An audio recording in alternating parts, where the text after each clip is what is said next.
maybe I'll take a little bit break at the middle.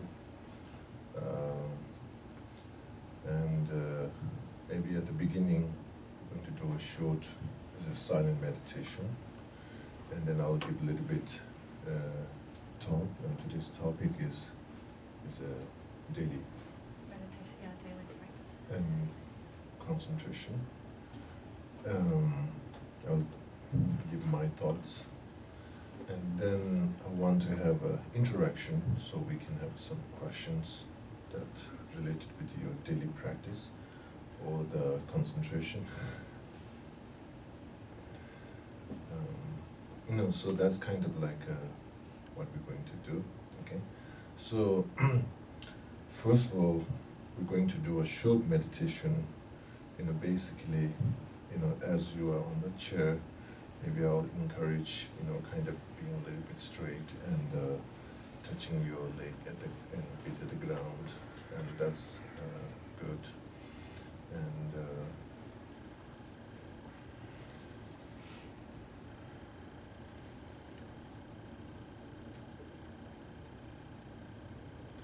And then gradually, kind of trying to relax entire your body. If you see it, if you feel any place some kind of tenseness, just trying to relax. If you need to release the muscles, just release that, and just kind of build some kind of comfort. You're intentionally trying to setting your mind and body into a very comfort. At the same time, you're trying to build up some kind of clarity, deepening your awareness. Okay? So that kind of like a setting. Okay?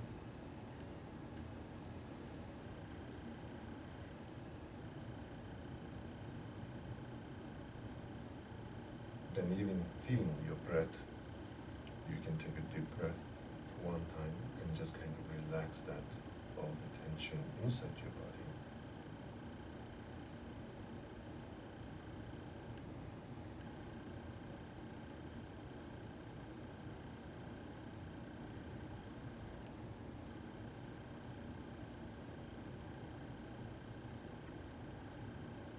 And based on this, basically,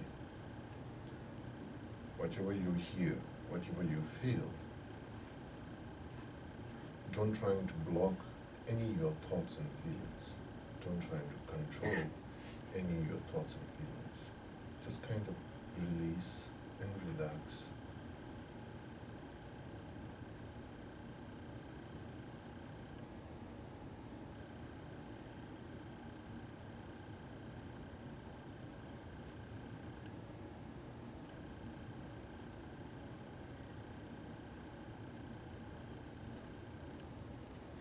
And feel centering yourself.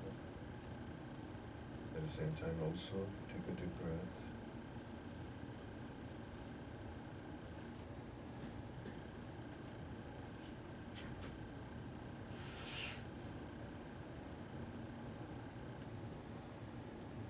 Then gradually, don't totally close your eye and just kind of tinge your gaze open and trying to synchronize. What you're seeing, what you're hearing is not influencing your thought, and your thoughts are not influencing what you're seeing and what you're hearing.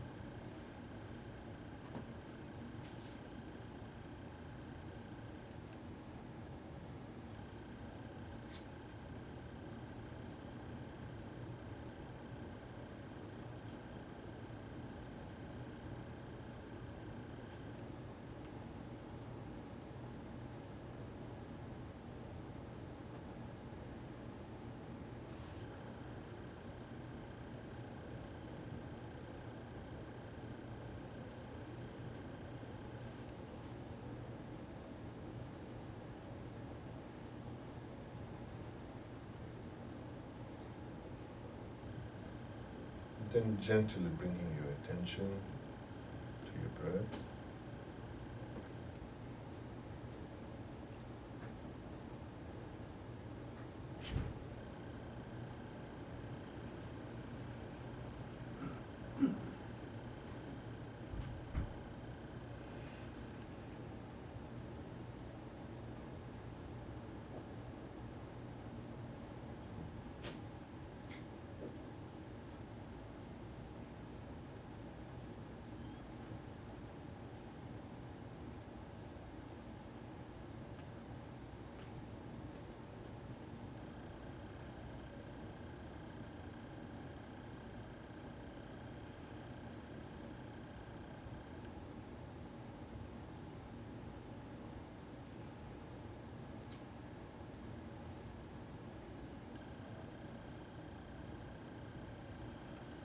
gradually let go that attention goes to your breath and just kind of leave it. Spacious awareness.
Based on this spacious awareness, then generate compassion.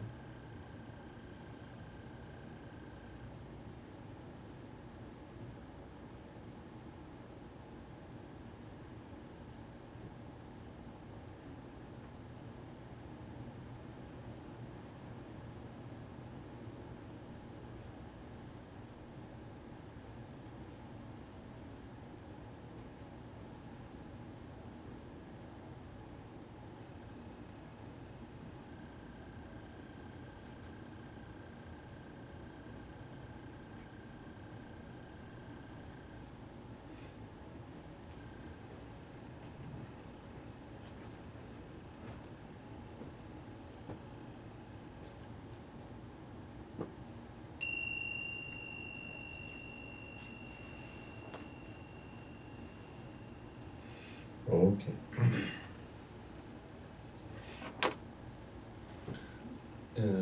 This instrument in Tibetan we call tingshak. This is the instrument symbolic of meditation. And the sound of this have some kind of consistent, and that consistence symbolize flow, is that concentration and meditation. So the etymology in Tibetan word tingshan is ting means tingizin means concentration, shakpa means abiding. So this the label of this instrument we call tingshak. Tingshak is meditating in a concentration. So this is related to today's topic. Okay. Okay. Okay, so why daily practice? Maybe first. No, why daily practice? Okay.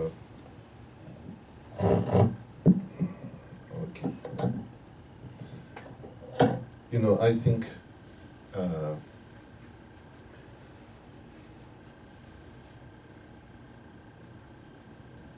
I was in Portland, which is a very kind of like relatively speaking, very calm city. It's busy. So I just been in New York, and not only New York, there's all the teachings, and it's like extremely busy. and I was trying to run as possible from New York to come out, and I can see, like, I do my daily practice where the environment is already very conducive and calm in place, and when the environment change, and there's like I say shakiness, my own self, and. So here, so for me, that shakiness comes up.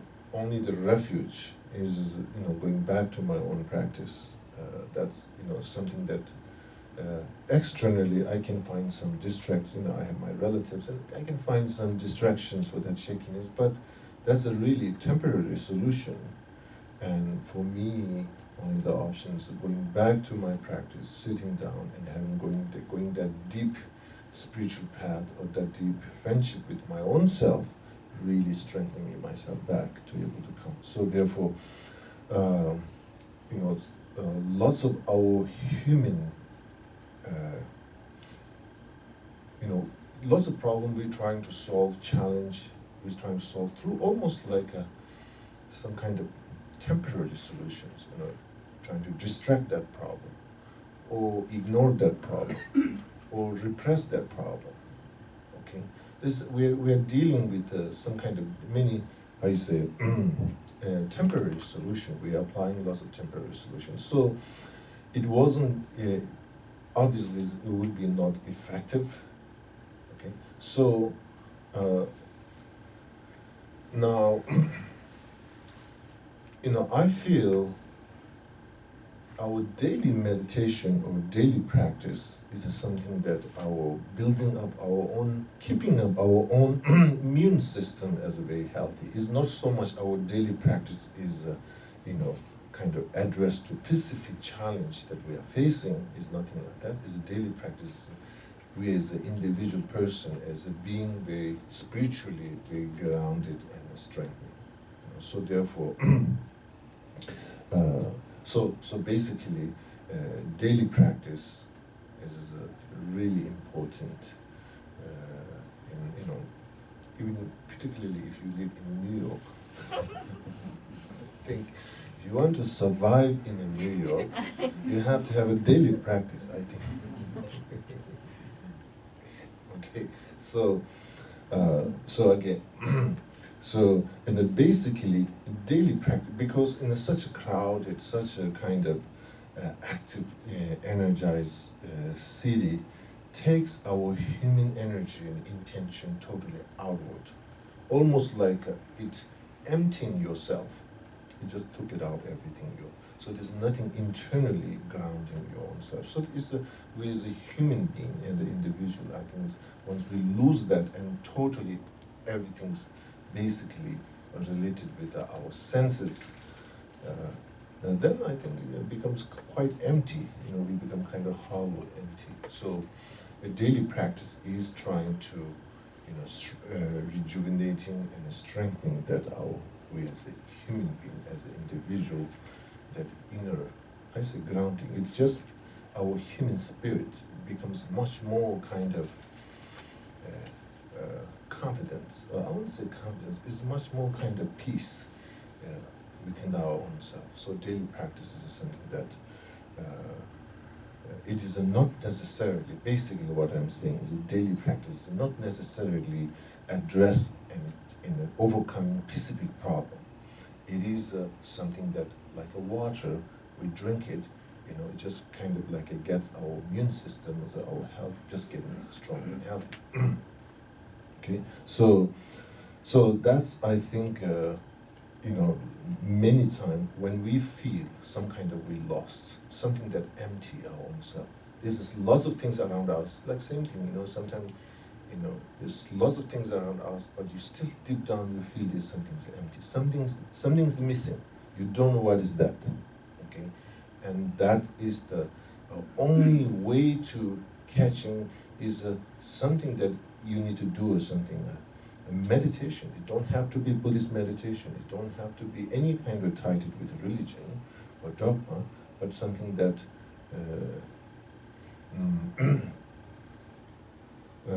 Of course, the religion and things have more guidelines, but something that you basically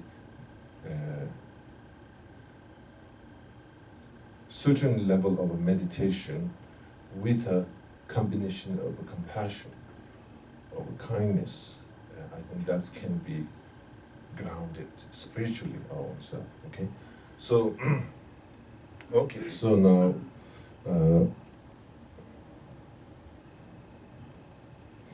So basically, where I define definition or way defining daily meditation or daily practice, that means something that you daily basis, you're really trying to connect with yourself much more deeper, because our existence is so much pulled out by distraction. It's like so much it take it out, pull it out. So we might be quite rich with the information, but our spirit is totally empty and lonely. Okay? So daily practice means that by definition, it's something that we're reaching our own human spirit within our own self. And not so much depending into external condition, something that within our own self, we're grounded. Okay? So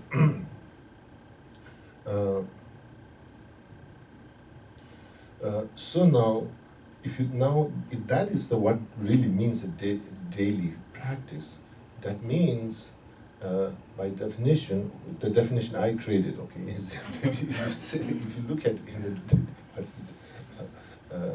daily practice means something that daily basis you are intentionally, you programmed, you scheduled intentionally, that kind of like a pull out energy created by external world, you're intentionally pulling in that intention. So you are basically trying to create it some level of a balance, because the constant everything's pulling out is we as a human being spiritually spirit get imbalance, empty.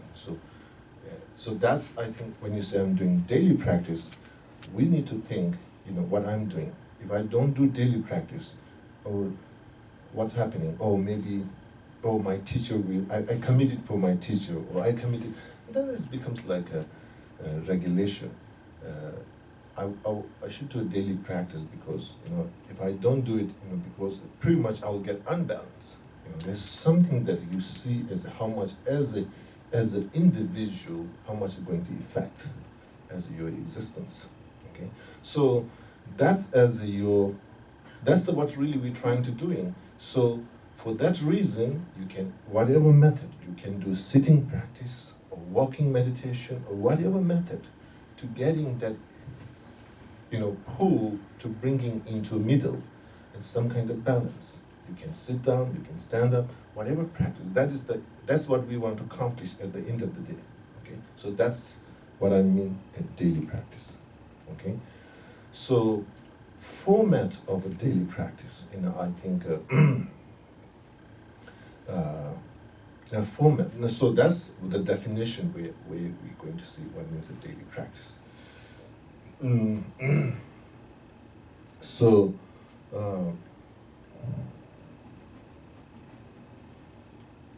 maybe we can ask this question: how I can prepare my daily practice?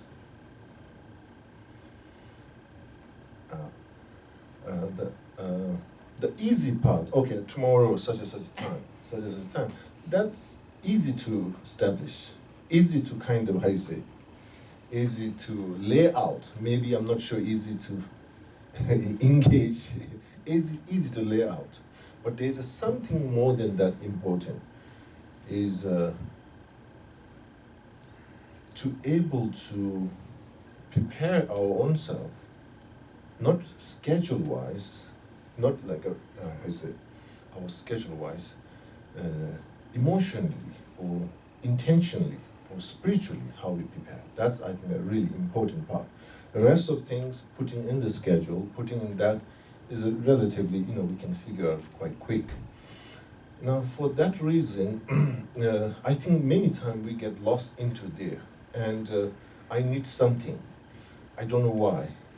Or it is some kind of gray area. Okay, so I think when you're trying to create your own daily practice, I think is a very important for us with that, what really creating that hollow, that empty spirit, that empty human being, where that coming from? Recognizing our imbalance, whatever is creating that imbalance, recognizing what kind of thoughts and emotions and inner conditions creating that. I think there's a little bit, recognizing that what's really creating that kind of like an empty and hollow within our own self. I think that's very important. Okay, you don't necessarily get really deep into it, but pay attention for that. Okay, I think it's very important. And then I think basically that really helps to understand yourself. Okay, based on that understanding, and then you schedule your daily practice. That becomes much more healthy. Without understanding that where the hollow, the empty, that coming from. Or we may blame here and there, but of course there's a condition may have here and there, but ultimately there is also internal condition. Okay, so it is to able to establish that daily practice. We need to recognize what is the internal obstacle for our daily practice. A little bit also we need to look at into that. Okay, so. That's really this kind of way to preparing your daily practice becomes very grounded. Also, your daily practice needs to ground you. As a human being, we need to ground it, but also our daily practice needs to be grounded. So finding that condition or inner obstacle, where is it coming from? Okay. Now, once you have that, of course, you seek for refuge or seek for method or condition. So there's so many in different traditions. In Buddhism, there's so many direction to way to establishing your own daily practice. And in a part of the daily practice, it have also a visualization involves. Daily practice have also meditation involves. Daily practice involves recitation involves. So when you say daily practice, to how to have a healthy daily practice. Maybe we can put that way. How we can have a very healthy daily practice. Maybe you can say, is there any practices unhealthy? So, now when you say healthy, is there something, when I say healthy, how to establish very healthy daily practice? What's going in my mind when I say this is like, lots of times we do a daily practice almost just for like 2 weeks, and then 3 weeks, and then going down, and then after 4 weeks disappear. So, when I say healthy daily practice, how can we establish the daily practice that is sustainable daily practice, that you can sustain daily practice, something that it don't have to be yourself in daily practice. The daily practice becomes like uphill battle, not becoming like uphill battle. Okay, so that's what I'm saying, like how we can establish a healthy daily practice, and a healthy daily practice is a way to establish. It's just like a building house. You build house with a. I mean, like today's house, you can kind of like assemble very quick, but like step by step. Is kind of like a. So therefore, when I say in a daily practice, it involves recitation, it involves visualization, it involves meditation. So there's like a different element or different condition around that. So as an individual person, at the beginning, if you in your daily practice you put a recitation into it, a visualization into it, a meditation into it, that's, I think, you are already positioning yourself into disaster. You're already, that's just pretty much after 2 weeks, you are already weakening. Okay, so in a general speaking, yes, it's good to have those elements in our daily practice, some visualization. Visualization is some kind of, is arts of emotion. Emotion creates those visualizations.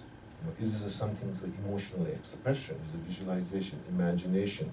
And any kind of when we as a human being, if we're not able to imagine anything, we will not get motivated. Okay, so imagination is an important part of the meditation, part of our daily life. It's very important. And a recitation, mantra recitation is almost like like for example, one of the practices of qigong, qi, when you develop qi, and the mantra recitation, any kind of recitation is, I think, you are trying to build a spiritual qigong. Something is energizing, any kind of recitation. Is a very important part of our daily practice. And then obviously the meditation. Okay, so now there's three things. In a general speaking, there's in a daily meditation they might have three things. Now, as an individual, to establishing a very healthy daily practice at the beginning, I think, don't try to involve in the visualization and don't try to involve into a recitation. Okay, so I think the meditation will be the first. Now, in the meditation, there's so many different layers, but let me put into this kind of orientation into two categories. Okay, one category is almost, let me put this way, if there's a house, beautiful house, if you want to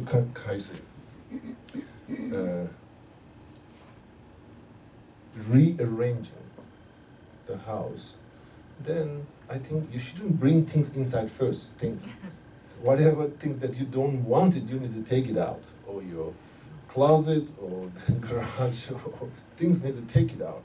So it's same like in a meditation when there's a two category. First thing is something that taking out. Almost like you're creating that space. It's almost like a purifying. Okay, and once you at the daily practice at the beginning, I think almost something like that you're purifying. It's not so much I want to like, let me make this way, like if you're doing a 15-minute meditation or half an hour meditation, within half an hour, I will say 25 minutes, you just purify. And maybe 5 minutes, then you bring some kind of compassion feeling into it. But our way we design, way we feel, we want to do another way. We want to do 25 minutes doing this, doing that, doing this, because we like to doing things. Okay, and we feel something. We do it like So then so therefore, I think at the beginning you need to kind of that challenge, that habit. To establish daily meditation, that's the challenge. That habit needs to be. You need to challenge. We have doing things. We want also just doing, and doing becomes distraction. It's basically another distraction with a label of a spiritual. It's just title is different, but the function is the same thing. With a different setting. So again. So therefore, it is at the beginning is lots of something that it's almost we are trying to. The first meditation is some kind of like overcoming dissatisfaction. In another way to look at it, because we are constantly thirst and hunger to something. So the first part of meditation is almost like like maybe we can say like detoxing our emotion and thoughts. what's the detoxing? What you call that? People, we just drink vegetable soup. Detoxifying our awareness. So first part of meditation is no, you don't have like a grow me foods. No. Okay, so is it detoxing? Is you just going to have something green juice or so it's something like that. So you basically your daily meditation at the beginning, almost something like that, because it's it's a crowded, it's just so packed. It is like a New York traffic. It's congested. So our meditation shouldn't no concentration, no visualization. I think it is a really important way to purifying. Okay, so now this is not our culture. Our culture is no, we need more, more, pack, push, more. So the first daily meditation is so unfamiliar, it is so our culture, because so something really building up, almost like emotionally trying to overcome dissatisfaction. Really. So that's most challenge is we're constantly consuming something, spiritually consuming. Meditation was consuming. So this first meditation is cutting that. Cutting that. Okay. So of course, it will be very confusing and painful to do that, because a friend of mine, and she wants to meditate. And then she told me the minute she, kind of trying to sit down, and she gets scared. This fear comes up. Because it is some kind of, the minute you're intended and trying to slowing down, and trying to, at least, you're trying to positioning into that direction, is very scary, because she's so scared. So anyway, I think once you cross that first, this kind of like overcoming dissatisfaction, and basically the first part of your meditation, you're trying to building up contentment. I'm labeling contentment, but it is something that spiritually or emotionally you're trying to get into that direction. Meditation without contentment and a meditation with a attitude of consuming, as I think becomes very messy. It becomes very messy and complex and messy and basically it's complicated. So I will highly encourage the first part, when you say meditation, whatever we labeled, what we're really behind that labeled, emotionally, spiritually, what we're trying to building up is a contentment. Okay. Meditation, the first step is so much about that contentment is the method for detoxing. Okay, and so now, in that case, because how we challenge for that contentment is that there's so many brochure comes in our mind. Have this, have that, different, more discounted. Even you say no, I need to drop down this price and mix.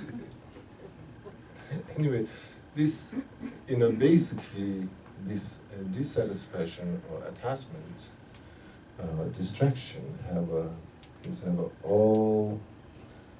very skilled marketing for you. You are the audience. You are the target audience. You are the marketing. all yourself. And you are the buyer. You are the seller. Basically,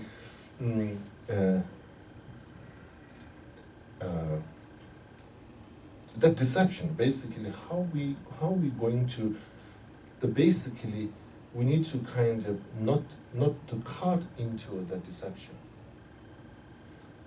How we going to cultivate contentment is basically not to caught into the deception.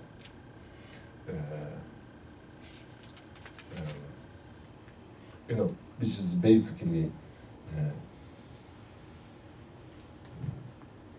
okay. So basically, I would say like it is a.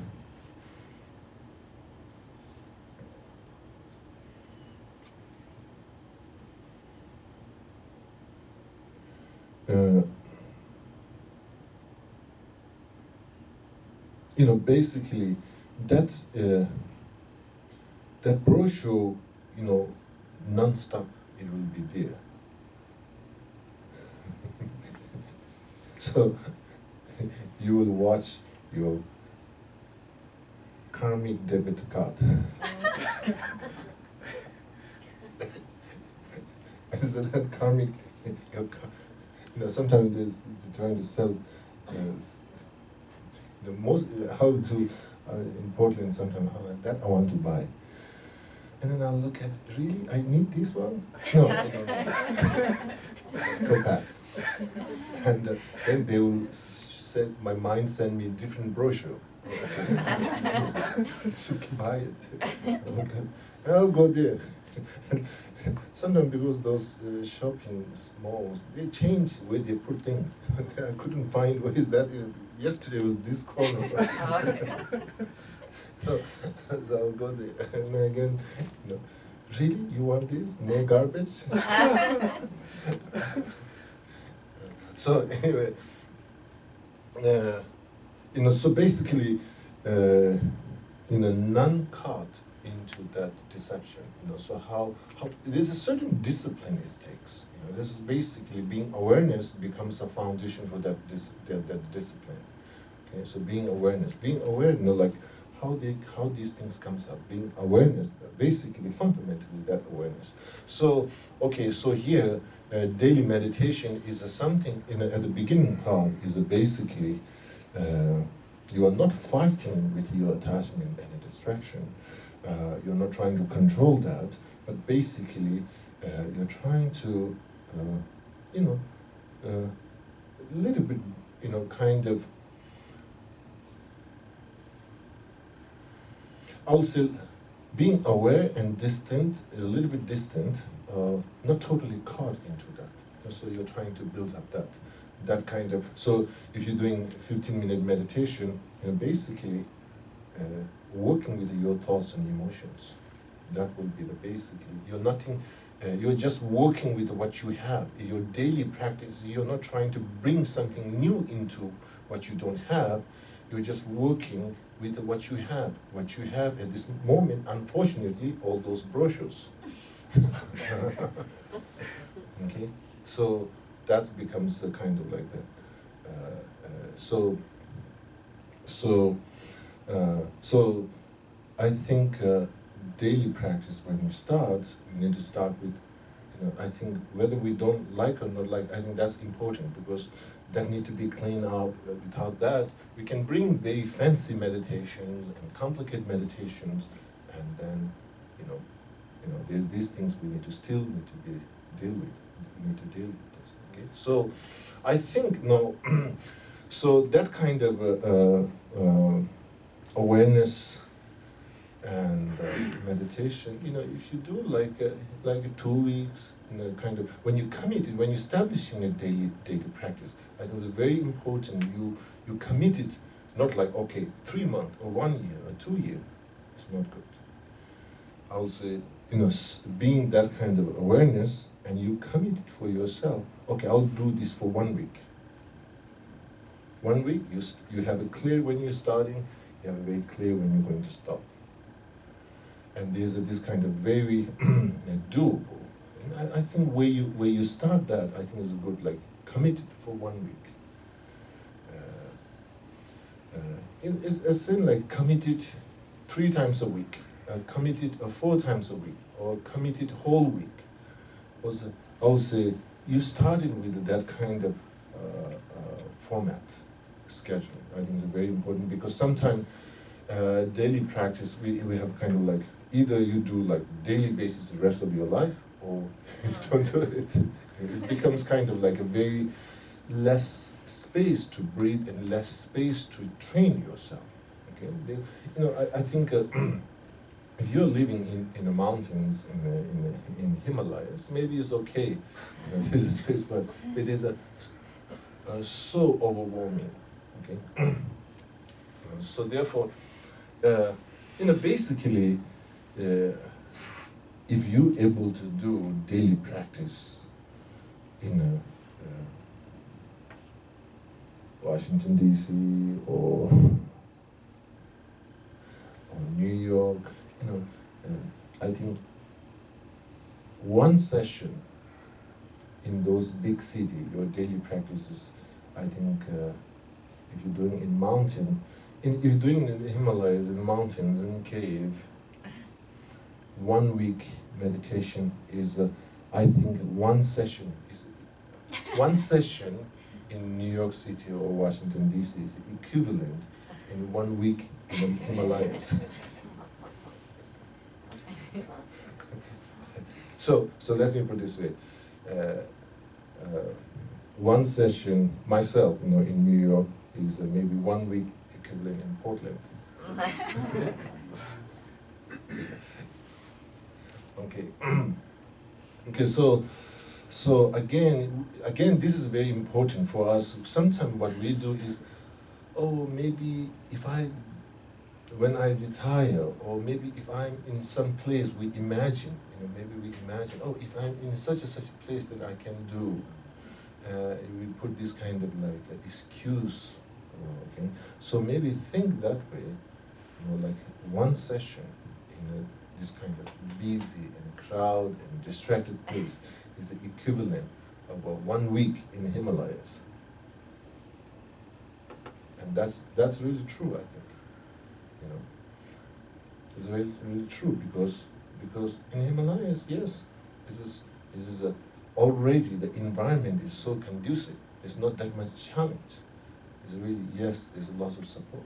But here, what you're doing in one session is, there's lots of strength you need to put on it because all the condition is against. And that makes the virtue, that makes the karma more strong, that makes the spiritual practice more strong. Sometimes I feel the most advanced yogis, they should stay in New York. The most advanced ones. The beginners, I think we should go in the Himalayas. It's another way. Right now we are another way. The beginner practitioners in the New York City or the big cities, and the advanced ones are staying in the Himalayas and with the clean air and okay. So basically that kind of like a purifying, I think, your daily practice, that's, I think, really your self-setting, 15 minutes or 10 minutes, that kind of like it will be like a very, again, we need to know that we like to have a 1, 2, 3, like almost like a manual. We need a kind of manual. And this first one, meditation, don't have a manual. We by our own self. Okay? So that's be aware. Because if we follow the manual, we like to follow the manual, again we fall into this different distraction. Okay? We like that, I think. But in this first meditation is like basically it is creating some kind of discipline, and that discipline is basically discipline of I would say it will basically, you're trying to build up some kind of non-reactive personality, non-reactive, because we are constantly reacting. All these brochures comes up and we're really kind of reacting and picking up and throwing out. So basically, there's no any. Basically, when you sit down, You don't have, I'm going to do this and this and that. There's nothing that. In the first meditation, you just sit down and just watch your thoughts and feelings. Okay? Only one discipline is a non-reactive. How we just watching that, how much temptations comes up with those brochures. And basically, the first part of the practice is protecting your body, speech, and mind with those things. Just that's it. You know, like only one simple practice is basically you're not going to cross that line and just disciplining yourself. So that's first part of your establishing the foundation for your samadhi and the foundation for your concentration. Okay, that's if you're not able to take care of that first, no matter how much you have like I'm concentrating into this and I'm trying to apply in this and that, it's not going to work because the foundation is not there. So it's very important. Okay. Basically, what the first one is what you're trying to do is creating inner peace, basically. Internally, peace, internally calm. You're trying to overcoming internal complex as a dilemma or complex. Is internal complex. That doesn't mean that, we might have some old problem here and there, but there's when you're overcoming internal complex, that means basically how you're responding for those issues, how you're responding for your own karma, you are carrying into a very healthy and strength way. And so therefore, so once we have that, and then I think it's another meditation, concentration, and everything kind of once you put together, it will naturally grow, because the environment is conducive. The soil is not healthy and conducive, then you throw the seeds, never grow. As something like that. So that's important. So second part of your meditation is almost like a planting the seeds. Is that you have that very conducive and very good soil, okay? And then you move on into a different, just basically you maintain, you don't do too much, you just maintain that nurturing conditions, okay? Okay, so basically in a daily meditation, the early part, that kind of like a non-reactive and a non-destructive, and that kind of purifying all these your thoughts, reactive thoughts, purifying, and basically in such a meditation, I think is important to have a conducive environment, sitting practice, and just basically breath, bringing attention to your breath is just kind of like orientation or getting your perspective, but the main thing is in developing some kind of non-reactive with all the karmic results, karmic things that you carry with yourself. Okay. Then once you feel some kind of like after 2 weeks or after some time, when you feel some kind of like a strength with that meditation, that kind of way of being, that kind of setting, then I think is a very important, also, sometimes naturally,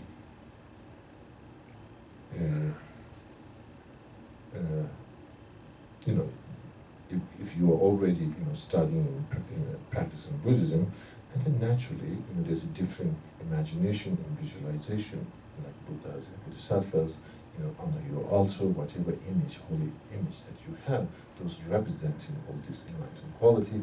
So there will be some kind of like a visualization, which is when there's some kind of in such a meditation that kind of comes as any Buddha's image, a Bodhisattva's image, your teacher's image, and they arise.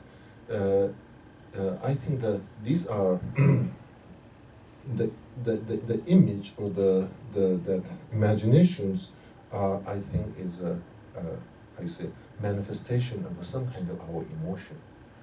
Okay, some kind of manifestation of our emotion. So it's important to in such a setting, that kind of meditation, and gradually, once you have that kind of imaginations and visualization arise, then you look at the background. Is it coming from faith, or is it coming from compassion, or whatever that coming from, and then you just kind of go with that emotion, kind of nurturing that emotion more. It's a faith, and you nurturing that practice. It's a compassion, you nurture that more stronger. Okay. So again, when you move to the second level of a meditation, I think again, the part of the process, that kind of purifying meditation at the beginning is very important, but then you have spend more time into particularly emotion, the emotion, inner strength. You're working like the same thing.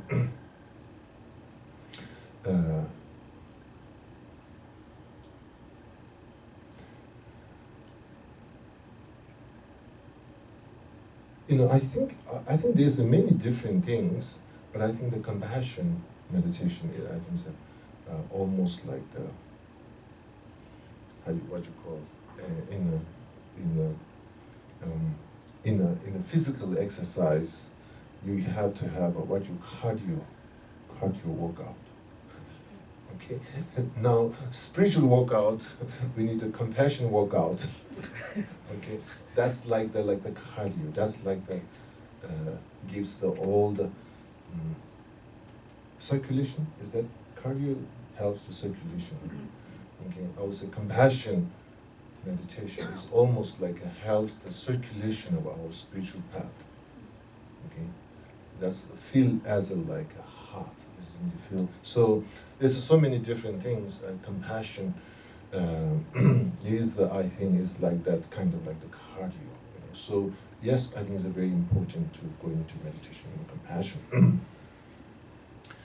And then that when it comes to meditation and compassion, I think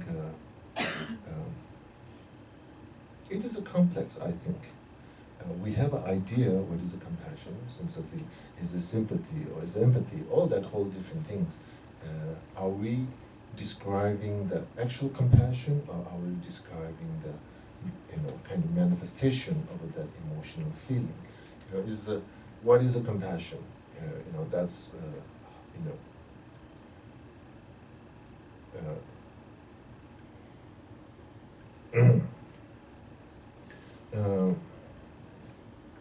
so anyway, compassion meditation, I think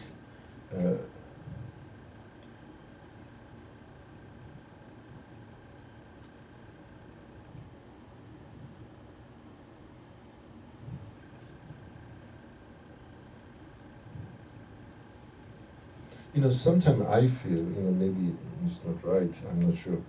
And all the instruction, all the how we feel, I think it looks like we walk from there and we come, come into the center.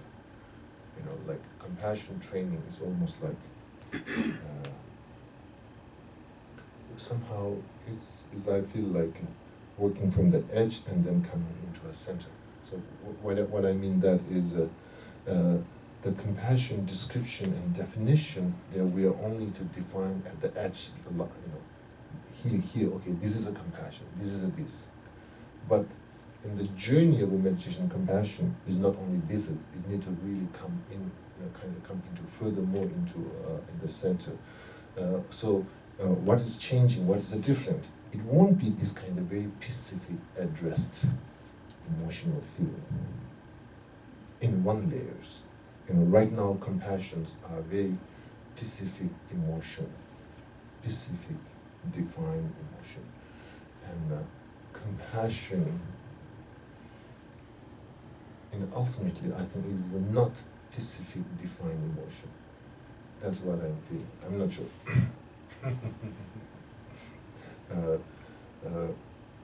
When we say specific, when I say like, compassion is not necessarily, ultimately, is only addressing the suffering.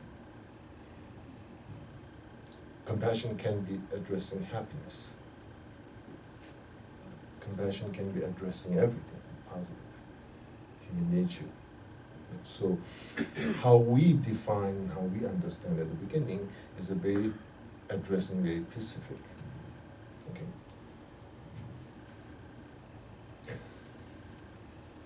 Okay. Okay.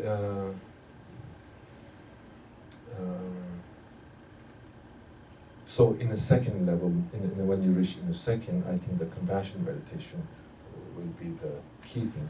So maybe should we take a little bit break? Let's take it like 10-minute break. Okay. And 10-minute break, and then I would really like to have some questions so we can interact. Okay? Let's take a short break, 10-minute break.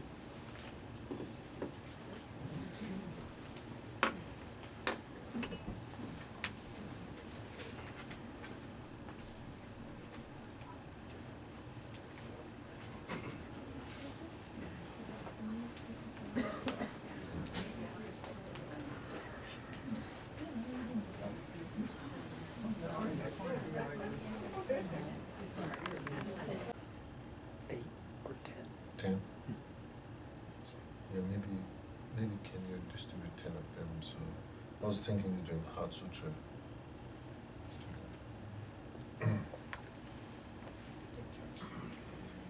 Some of them you can share. Yeah. This is in page 76. No, I think that's what it is. We could probably share, because it might not be enough for everyone to have one. On the back.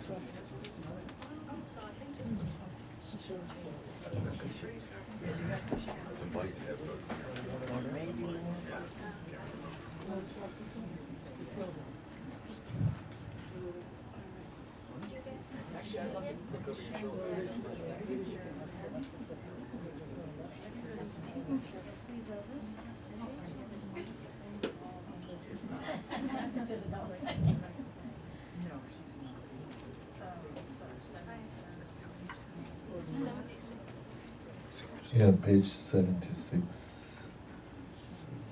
The books may be a little bit different, so if we're looking for the Heart Sutra, maybe plus or minus a page, but roughly 76. Yeah, the gold cover ones is 76. So as we said, there's a different edition. Yeah. Yeah, that's true. Page 76. 76. Ready? Yeah? Okay. So, it will be like a little bit kind of chanting style, maybe. Okay, we'll do it a little bit chanting style, okay? So, we didn't have time to rehearsal, so yeah, chanting we need to rehearsal, but okay, let's do our best. So, so we're going to when this comes to Heart Sutra mantra, maybe we'll recite that mantra several times, and then what I'll encourage is after that mantra recitation, then we go through silent meditation, okay? And that silent meditation is without guided meditation. That it is a guided meditation, but guided by yourself. Self-guided meditation, okay? So just feel like you're free falling, and then you're doing you're navigating yourself. And so basically, we self-guided meditation. As I mentioned earlier, basically observe and look at your thoughts and emotions, and just be a patient. Okay, basically the introduction will be a patient. So that's what we want to do. Okay.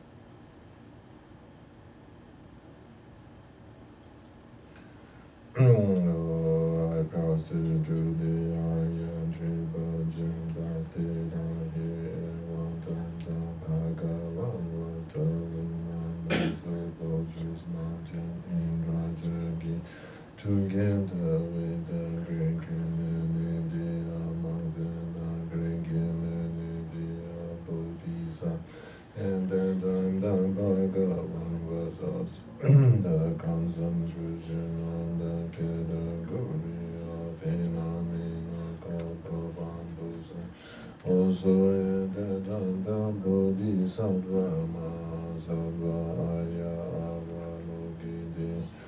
Lugabanda very practice of the profound perfection of wisdom. And behold, those five aggregates also as empty of inherent. Then through the power of Buddha, the Venerable Buddha said this to the Bodhisattva Mahasattva Aya Avalokitesha. How should any son of the nature who wishes to practice the activity of the profound perfection is and the Bodhisattva Mahasattva Aya Avalokitesha. Send this to the Venerable Sharidati Buddha. Shariputra, any son of the lineage or daughter of the lineage who wishes to practice the activity of the profound perfection should look upon it like this correctly and repeatedly behold. Strive every guess as of inherent nature. Form is empty, emptiness is form. Emptiness is not other than form. Form is also not other than empty. In the same way, feeling, discrimination, composition of factor and consciousness are Shariputra, likewise all phenomena are empty, without characteristic, unproduced, existence, not without, no division or progress. Shariputra, therefore in emptiness there is no form, no feeling, no discrimination, no composition, no factor, no consciousness, no eye, no ear, no nose, no tongue, no body, no visual form, no sound, no odor, no taste, no object of touch, and no phenomenon. There is no high element, and so on up to no mind element, and only mental consciousness element. There is no ignorance, no extinction of ignorance, and so on up to including no aging and death, and no extinction of aging. And similarly, there is no suffering, origination, cessation. And there is no exalted wisdom, no attaining, and also no non-attaining.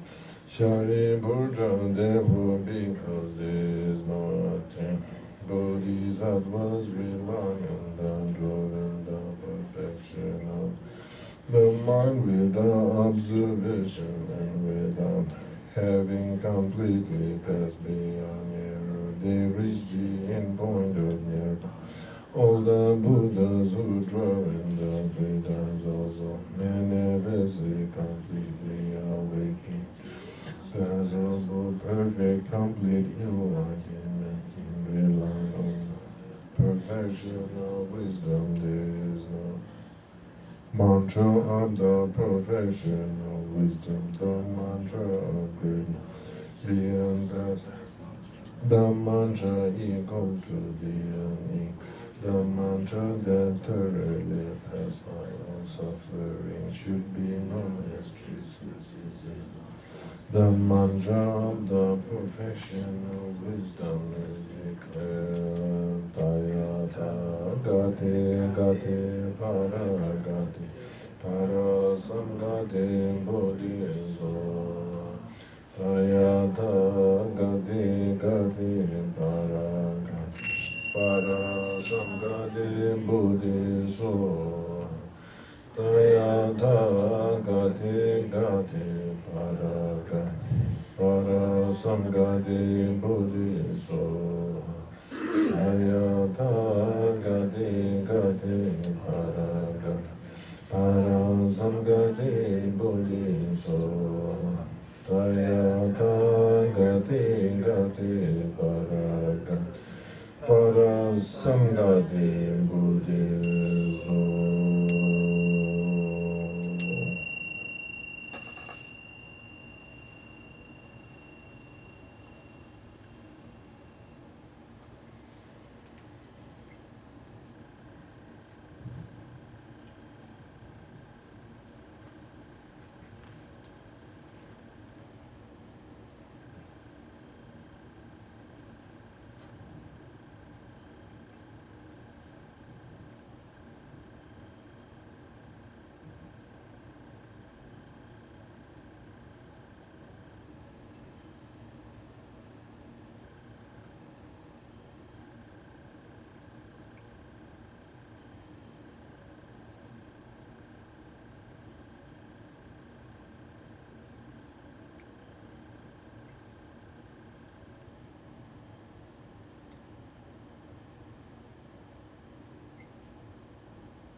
we're going to recite the mantra, Heart Sutra mantra several times, and then again go back to same meditation one more time, okay?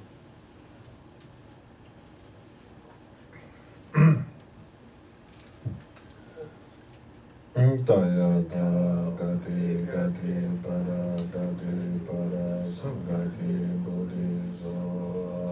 Daya da gati gati para samgati buddhiso.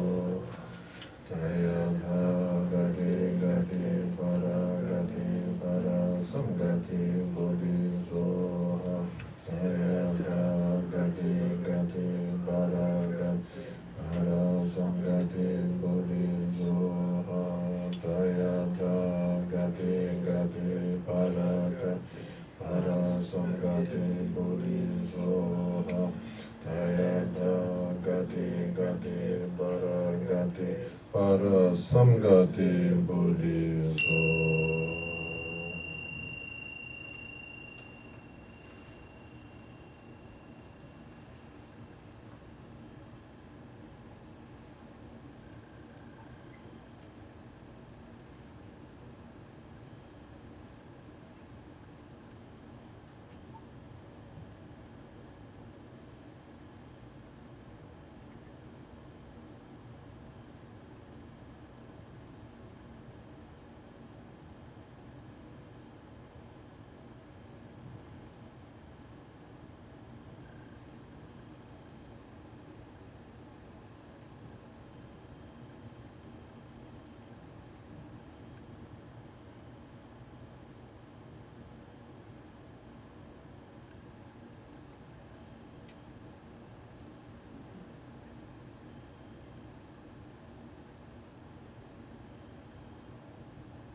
Okay, and now to the rest of the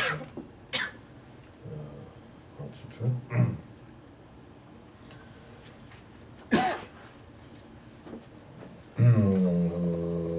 Jari Buddha da Bodhisattva Mahasattva Training the perfection of wisdom.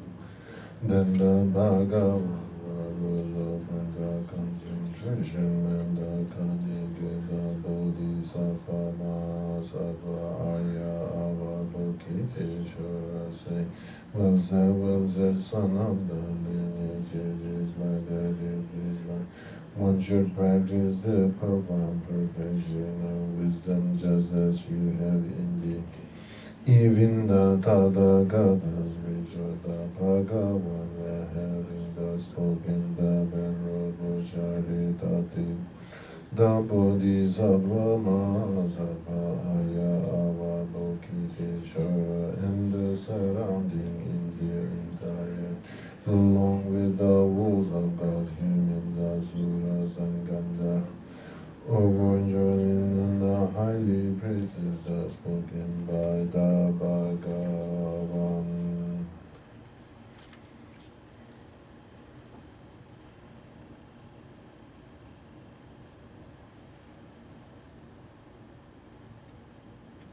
Okay. So this Heart Sutra is a very popular practice in Mayan Buddhism. So in this short sutra, I think the essential point is in page number 78, this saying the form is empty, emptiness is a form. 78, sorry, page number 78 is form is empty, emptiness is form, emptiness is not under the form, form is also not under the emptiness. So this is like the key point of this sutra. And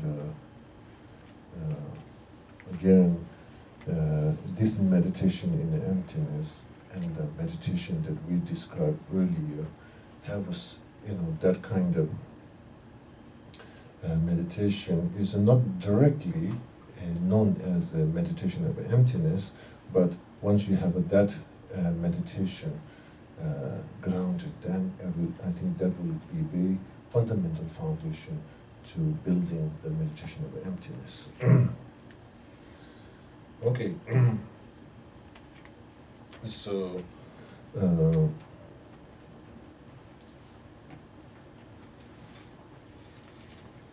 one thing, once you kind of decided your spiritual path in Buddhism, and particularly the Mayan Buddhism,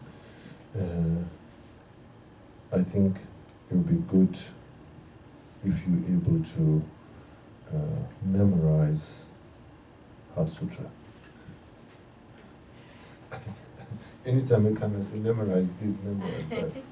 Okay, but this Heart Sutra is not too long, so it's good to memorize. Okay, and the tradition that exists is basically what we should do daily practice. The daily practice is the Heart Sutra in 21 Tara, and you don't have to do the rest of everything is taken care of by that.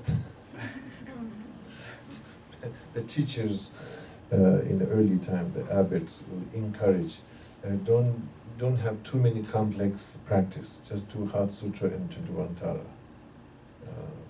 So one thing is also, in a long term, if you want to establish a daily practice, maybe being prepared, memorize Heart Sutra, memorize 21 Tara prayers. And that's considered as a very good as a daily practice. Okay. So now one thing for daily practice, let's just say like somehow some individual who you are already practicing Buddhism so long, and you might have all these commitments, which is a commitment is when you say commitment and there's a tantric commitment, it becomes like you cannot do like 3 times a week or 3 times a year. Tantric commitment is like a daily basis, you have to do it, and it's almost like a kind of daily practice, and is also requires lots of recitation, reciting sadhana and so on and so forth. So in such a case, what is important for us is really important to go beyond the words, beyond the words. When I say beyond the words, what that really means is at the beginning, yes, we need to rely on the word becomes like the written word, it becomes like the cane where you're relying on it. So once you feels your knees much more stronger, then you don't need cane, you just throw out the cane. In the same way, once you're in a daily practice, it's really important to go beyond the word. That means basically word is just introducing what is the actual meaning here. And basically your daily commitment should become contemplation or meditation into those topics. So what happens is at the end, when it's a word, when you do recite, it kind of occupies the time and space. And once you come into the meditation, it don't occupies any time and space. It is like an image. It is here everything. So that kind of like a long sadhana, when you kind of move into a meditation level, sadhana can take a very short time. Those when it's a word, it's just you have to go through those processes. So that's really important that, of course, the word and then your progress that you want to make is basically without the text, without the word. So your commitment, sometimes, oh, I need to do my commitment, then you need to bring so many things with you. So that's for temporary. So something that long term, you can do your daily practice without your daily commitment, without text, without things, just hear everything. So your for to do a daily practice, do I need to have an altar? Do I have to have a water bowl? Do I need to have the holy object? And it becomes quite expensive. So now, now where I see for the beginning practitioner, I think we should have this kind of external holy object, because we're depending into those inspiration. And of course, our altar shouldn't be too complex. It has to be simplicity. It's very important for meditation, having your altar simple. When you have a too crowded altar, sometimes I feel like you have a crowded altar, maybe you can accumulate a crowded virtue karma. It's not too bad. It's not too bad deal. But anyway, it's something when you're trying to create in your daily practice, the environment where you're doing your daily practice have to be a very simplicity. It's external simplicity, internal simplicity becomes a crucial to establishing your daily practice. So have some kind of very simple. And then so also beginning practitioner have some Buddhist image or statue or something very simple, don't be complex, and water bowl, 7 water bowl, or you can have just water bowl is a symbolic. I feel is a very beautiful. Is just like is the offering, but I think is I see the water as your consciousness. And that kind of like a pure and clearness. It's good. Just having, if you don't have water bowl, just put some flour, and flour, when you offering flour, simple flour, you have to have a water. So offering water and flour. So something that symbolizes joy or faith, or something that's beautiful, part of your environment where you do daily practice.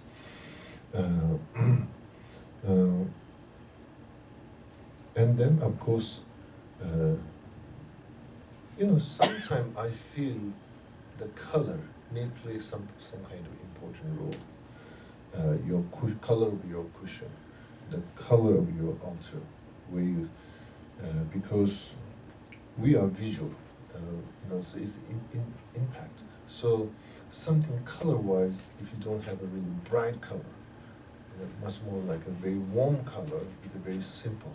So it have something, your mind and awareness have some impact. So your cushion or surrounding, make sure it's much more warm and simple. That's very important, okay?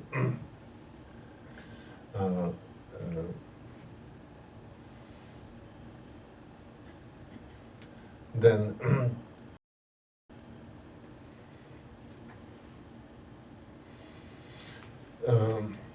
sometimes if you have a very small space,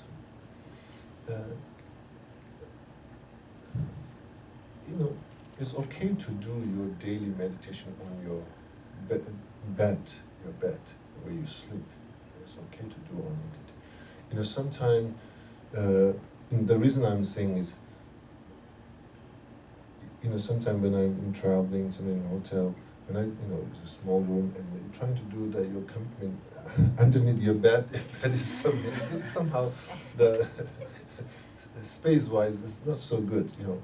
So it's better to do on the, set up your bed nicely and just have your meditation practice on there. So somehow the space-wise, making sure it is uplifting, something's, you are here in your bed is something. So not necessarily, oh, I'm sleeping here, I should have a separate space for my meditation. Don't think that's something that space, almost like you look into the space, where is the center part, where is the kind of the strongest part. That's kind of you just make that choice.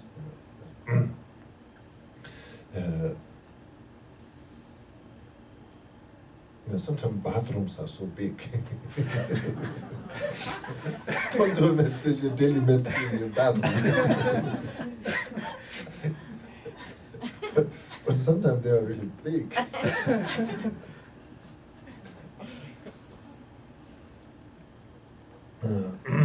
But anyway, okay.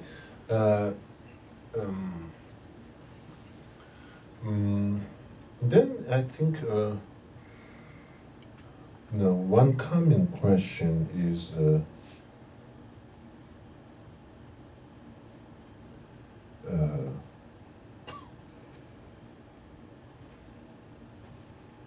can I do my daily practice end of the day?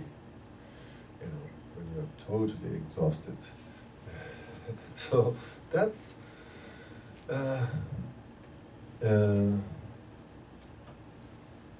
if it is nothing related with the commitment, because commitment you have to finish within the 24 hours. So before you, so this is then I think the last chance is once you're tired and exhausted and you come back and you do it the last end of the day is at least you are keeping that commitment.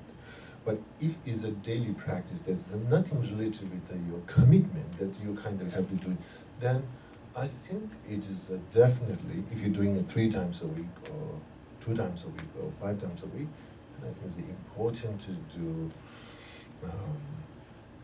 in the morning. I think it is just because it's just like same like a break and like a, how you say, you're watering the flower. Just mostly we water the flower morning or evening.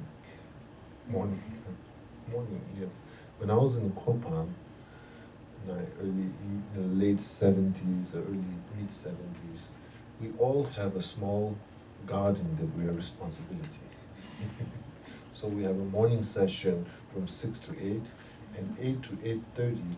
That's like then we have to work with our garden, watering and kind of make sure everybody have that. And I think I wasn't very successful with my garden.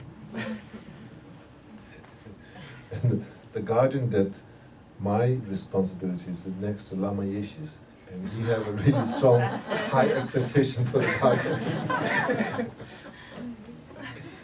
The flowers. Okay. So,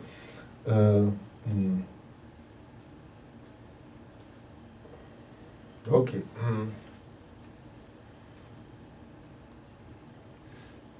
Basically, philosophy behind your daily practice is basically also philosophy of non-complicating. We like to complicate everything. Even the spiritual path, we want to complicate it. So that daily practice is, I'll say, non-complicating the samsara. The title of our daily practice is non-complicating the samsara. So, okay, so,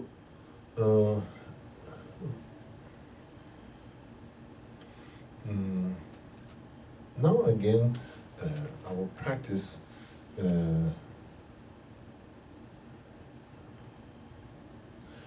one common problem is we have a less patient and we want to have a result very quick.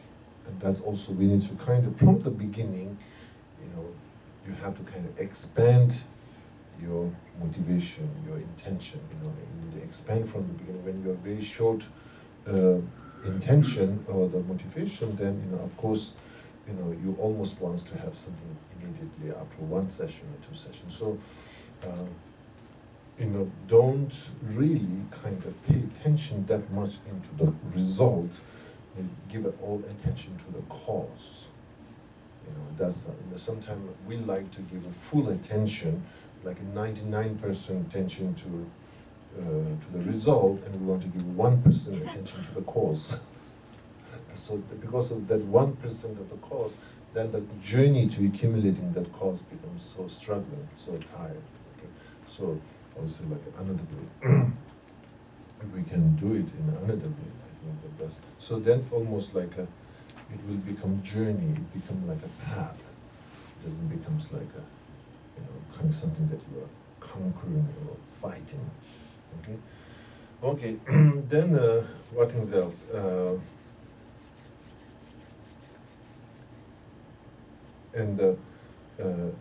So now here, in today's world, mindfulness practice has become really effective, and really great practitioners have contributed in the society as a beautiful, wonderful practice of mindfulness. And then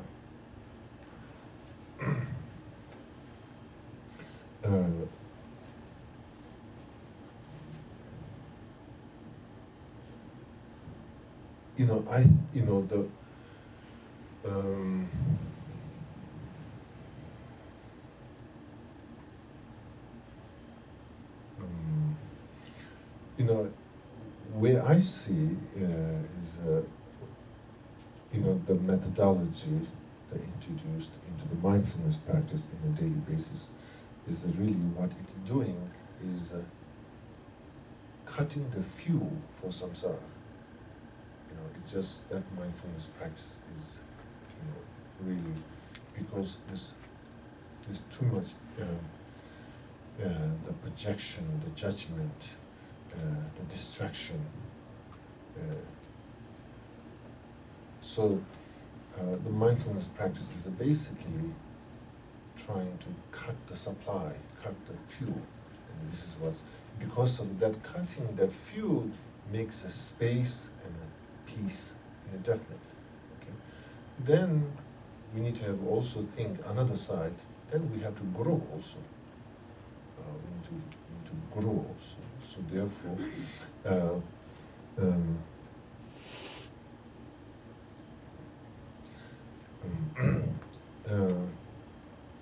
so in a bigger picture, our daily practice, when we say daily practice, we should have two aspects, as mentioned earlier, purifying, which is basically cutting the fuel for afflictions and negative emotions, for the distractions, cutting the fuel, and then we need to also have the space for growth.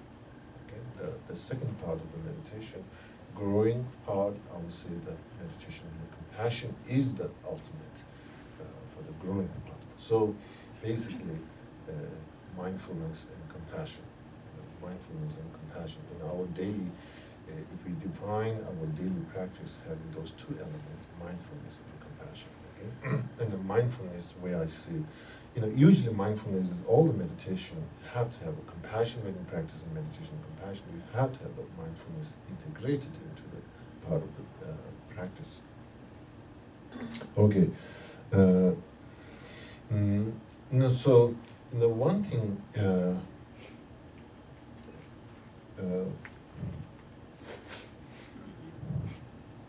also, because now one thing that we need to acknowledge our own self, because at beginning level, our body and our mind, our physical and our mind is so interdependent, so extremely interdependent. And so therefore, if we want to establish daily meditation, then we also need to take care of our body, our physical body. In the instruction for meditation, when it talks, it's not only give you the general instruction, what you eat, what's your behavior. It's about, need to kind of like from whole thing. It's not from only like you have the key instruction and you kind of jump in the straight. This is not possible to gaining that whole benefit. So, so in a long term, if you want to really train your meditation practice, then I think the in the meditation is like a emotional or mental yoga, and you have to have that kind of physical yoga. Physical yoga is a very is an important part of the mental yoga, because these two once our physical yoga is not good, it affects our mental yoga, and when our mental yoga is also not good, it affects our physical yoga. They are two interdependent. We cannot work only one thing. I'm just going to do the physical yoga and not doing the mental yoga, and then also is not completed. Okay? So at the beginning, we need to pay attention for both. That's very important. And also, so basically, if we want to build conscious of awareness of a mental health or the strength, then our physical health is a part of it. So it's very important. Like in Portland, when we do group meditation, we have to do each class is titled with. Of course, the student have to do a daily meditation, but we have to do a group meditation. In a group meditation, where we start with the 35 Buddha prostration. So you throw all your body in the ground. So it is karmically is also good, accumulation, and also that kind of like a physical yoga, stretching. So that's, I think, and then of course, also sometimes I will tell, if you want to practice daily yoga, daily as a meditation, if you want to know how to do a daily meditation, basically, if you want to learn how to meditate, you have to learn how to sleep. It's a very kind of strange way of putting, but I think I think the sleep is a very important because, and obviously I don't have to sleep is very important. You have to, if you're not able to sleep, and then meditation can be complicated.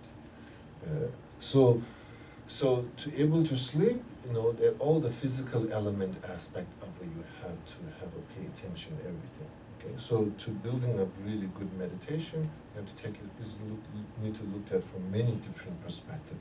Okay,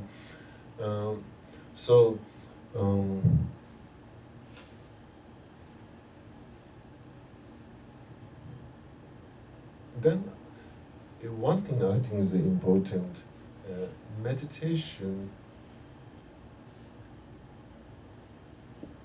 it is, I think, strongly connected with the word memory. In Tibetan word we call tempa. Essentially, in meditation, at the beginning, what you're trying to do in tempa and shishin, you are developing, strengthening these two, the mindfulness and the mental introspection. I'm kind of like literally translating that. And the part of the mindfulness also involves the strength of our memory, awareness of our memory. And when I say memory,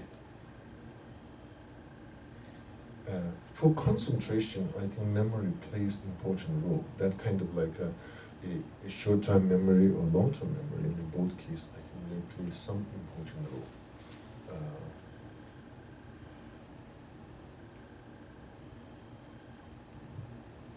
And there's one senior monk, and his short-time memory become very good when he does his commitment. Somehow,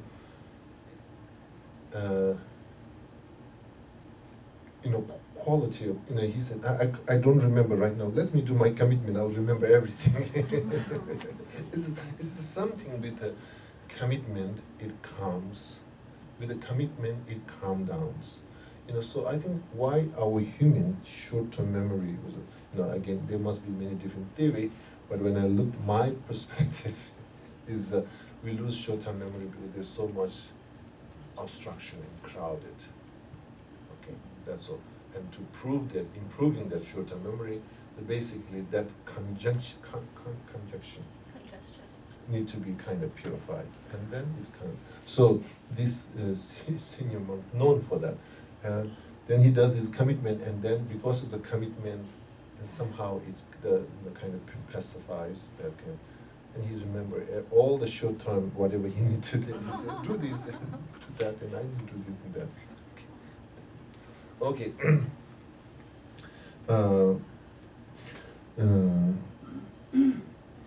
So, beginner meditation, I think specifically in the West, everybody's so busy, life is so busy, that really interferes for our wind element. Okay? Because that interfering for our wind element, in a meditation, when you're trying to, do your daily meditation or trying to, not only emotion and mental aspect, also you need to look at our element aspect, our wind element. And for wind element, one thing is for wind element is kind of like a regaining his own strength. Is meditation posture is really good. Is meditation posture is really gives the relaxation and also it gives the strength. It's not for the wind element, it had to have some kind of like a stillness to regain his own strength. Okay? So, like if you stay in a lazy boy chair and improve our wind element, I think it may help for a certain level, but it doesn't bring the strength.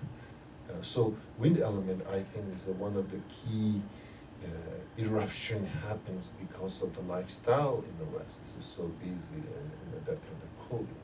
So we need to, for meditators, also these conditions, slightly pay attention in shifting, really can improve our meditation also.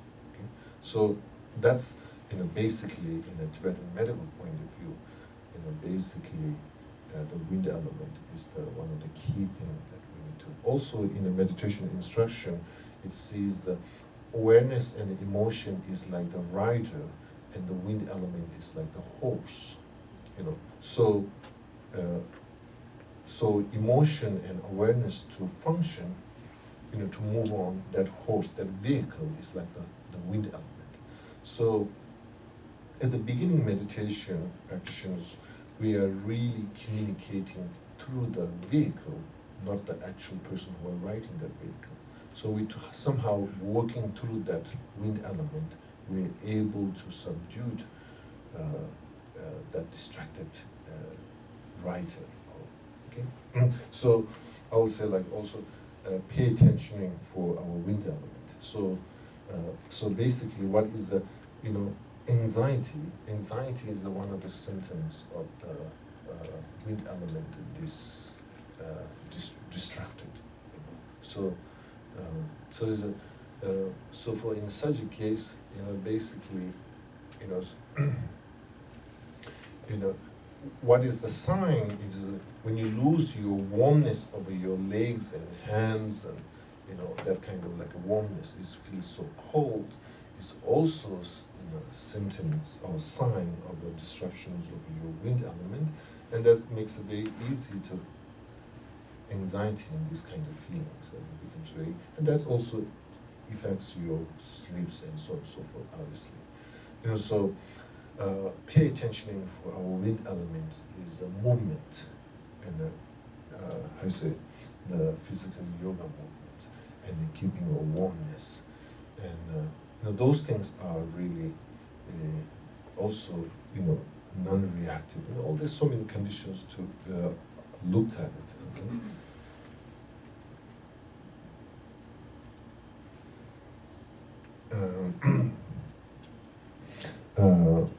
And for me, it's helpful having tukpa. You know tukpa? Tibetan tukpa is some way to calming down my wind element. It's just kind of like a noodle soup. Basically, I would say having some kind of soup, warm, smoothing soup, is good for settling your wind element. Okay, and also when you're doing your meditation, daily meditation, keeping a lower part of your body, some kind of blanket or something, warmness is a very important also part of your circuit. Well, you're banded already, the circulation is already troubled. Okay. So keeping it warm, somehow it makes your wind element much more conducive, and that makes anxiety slowing down, and that makes your meditation, your attention to bring into a certain level become much more manageable. Okay. Okay. What else? Any questions?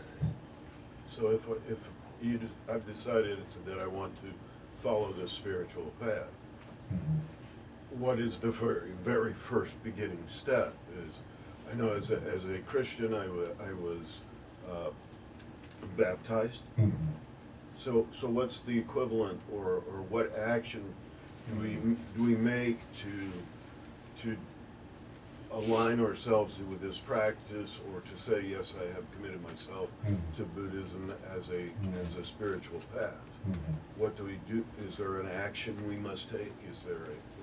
How does that work? I think first, understanding, you should study Buddhism, what does this really means.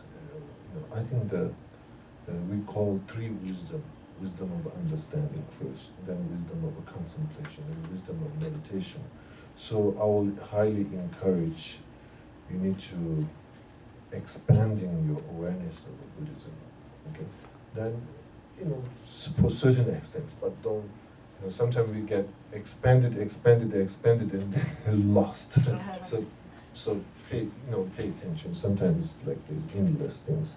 So build up certain level of understanding, and then you need to really tie your commitment and your decision with the understanding. That your decision is brought up through your understanding. As decision and your understanding are not like two different places. So you need to line it up. That's very important. Second. And third, once you're able to line it up, once you becomes the Buddhism, the path becomes true to yourself. And then there is a commitment was done through ceremony, refuge ceremony, and so on and so forth. Then it becomes, there's some kind of that you're dedicated to that. So, first of all, I think expanding your reading, different, Buddhism have a philosophy aspect, and Buddhism have this practice aspect. So there must be lots of books that you can read it. Maybe there's lots of written by His Holiness. Also there's a really good book by His Holiness, and Western Dharma practitioners and different teachers have written. So I'll highly encourage to going through that. At least give it like the understanding aspect. Give it like 9 to 10 months. Give it that time wise. You explore, you understand. Then after that, you need to really the decision and the awareness need to be lined up. Your decision and it is coming from that understanding. And then I think there is a ceremony. Buddhism, particularly Tibetan Buddhism, have an endless ceremony. This ceremony, that ceremony. There's lots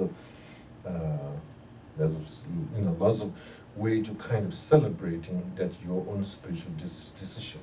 There's a way to celebrate that. And,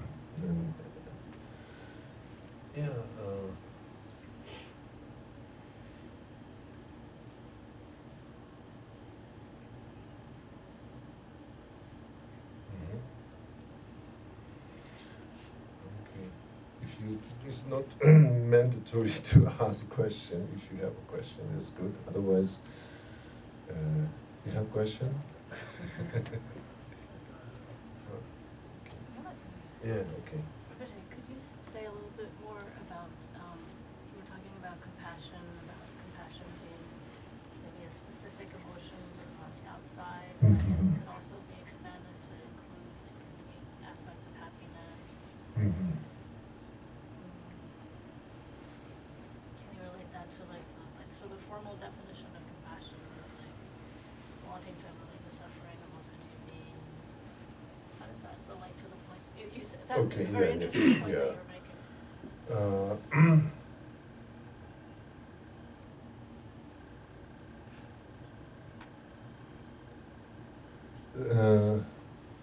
Let me put that picture.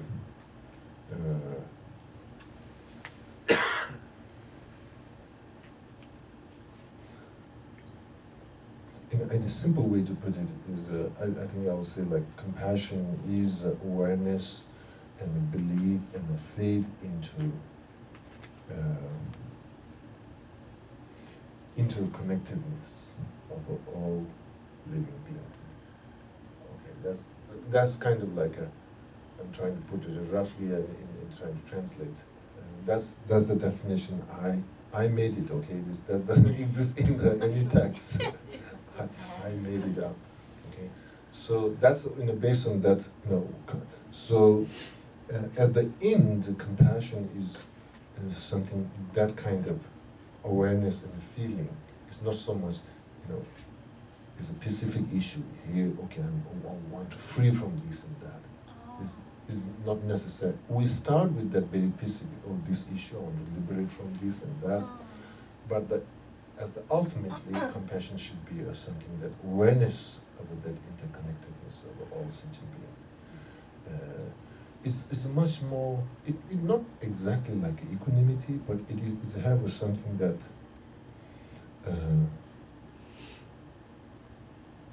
That karmic connectiveness. Basically. That's connectivity. I don't know how to say it anyway. That's the only word comes up. Okay.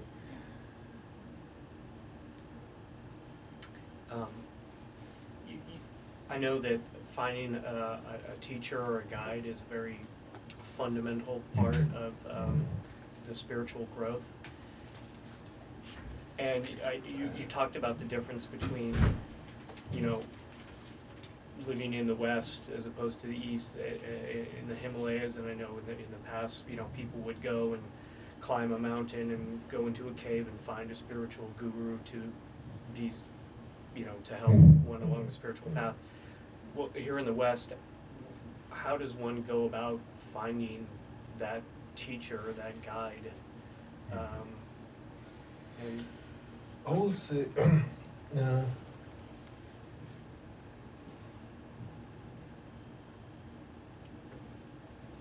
I will say pretty much same thing that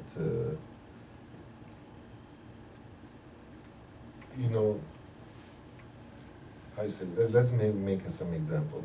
Sometimes you want to find good doctor, and sometimes you find good doctor by recommendation by trustworthy person, and sometimes you find good doctor by doing your own research, by Googling.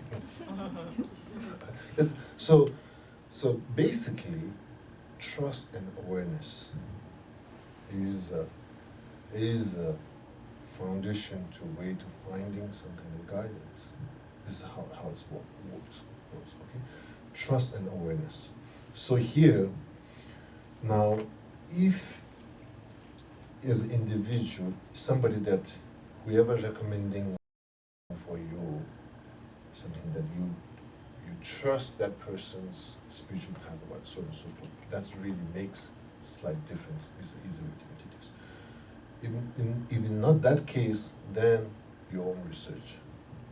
Your own research, what that really means? Are you going to kind of put that guru's name in Google? No.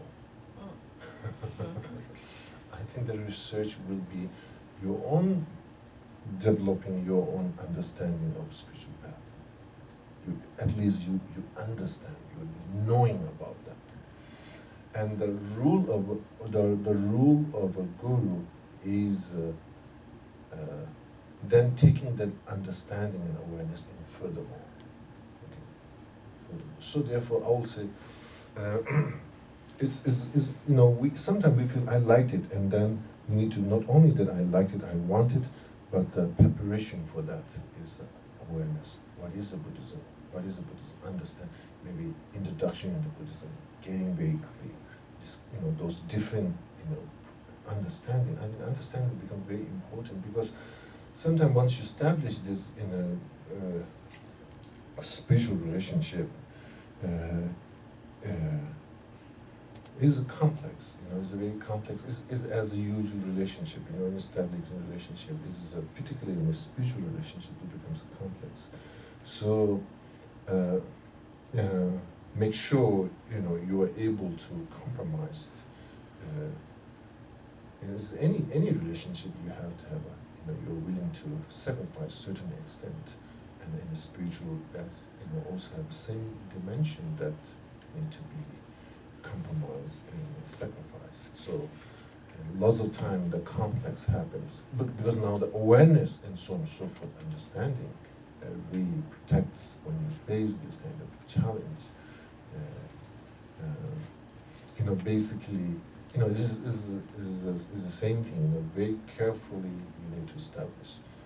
Very carefully, as any kind of relationship, you're trying to go deepening. Very careful. That carefulness comes through. Awareness is not so much careful. Comes from, like I say, being kind of backing up. It's not holding yourself back. You're not trying to holding yourself back. You're trying to moving forward, but with the awareness, with the understanding. So you are well protected through wisdom, your own wisdom, that relation, that spiritual connection. So basically, I'll say two things. As usual, when you find a good doctor, a recommendation, or you Google. Google the guru. Can you say, I guess the wind element and anxiety and all is really a big one for me. So thank you very much for all of your help and advice this morning. Sometimes in my practice, I have been told that focusing on the breath in my diaphragm down here can help calm seething emotions. And so I want to change from my nose down to my stomach, and then I think, oh no, don't do that. You're doing that because you're bored with your nose, so you want to do something different. And sometimes, so I guess the question out of that is, as we go in to sit, should we have a plan in our mind that, okay, today I'm going to focus on the breath in my nose, or I'm going to focus on the breath in my belly, or single pointed, I'm going to keep my eyes open and look at a single spot, and not switch for the 20 minutes or whatever. The second part of the question is, can you suggest an order in which if we make reciting the Heart Sutra part of our practice, should we do that first before the meditation, or after? And any other purpose I'll say do it at the beginning. I think it'll be good. Just kind of, it is just, sometimes prayer becomes like the transition. Not necessarily we know everything what in the prayer, but the prayer and the recitation plays a role of a transition. You're busy and that thing, and you add the speech, the prayer, it makes a really good transition, and then through that transition, you have that kind of very calm meditation. So, is a transition, the prayer can play a very important role at the beginning. Then for the that kind of concentration, I think consistency is very important in any kind of meditation and concentration. So don't change concentration into wherever you're going to do it. Keep a consistency. That's very important. Consistency is basically you are challenging that your mind is same, giving different brochure, okay, do it today differently. That's basically that. That's good. Okay, let's stop here today. Thank you very much. Okay. Thank you. Thank you. So I'll do a short dedication, and that's kind of tradition. Okay. Chanju Sanju Rinpoche Mage Pamangi Gyunji Keba Nyamba Meba Yang Kone Kondo Pewa Shu Tongni Tawa Rinpoche Mage Pamangi Gyunji Keba Nyamba Meba Yang Kone Kondo Pewa Shu.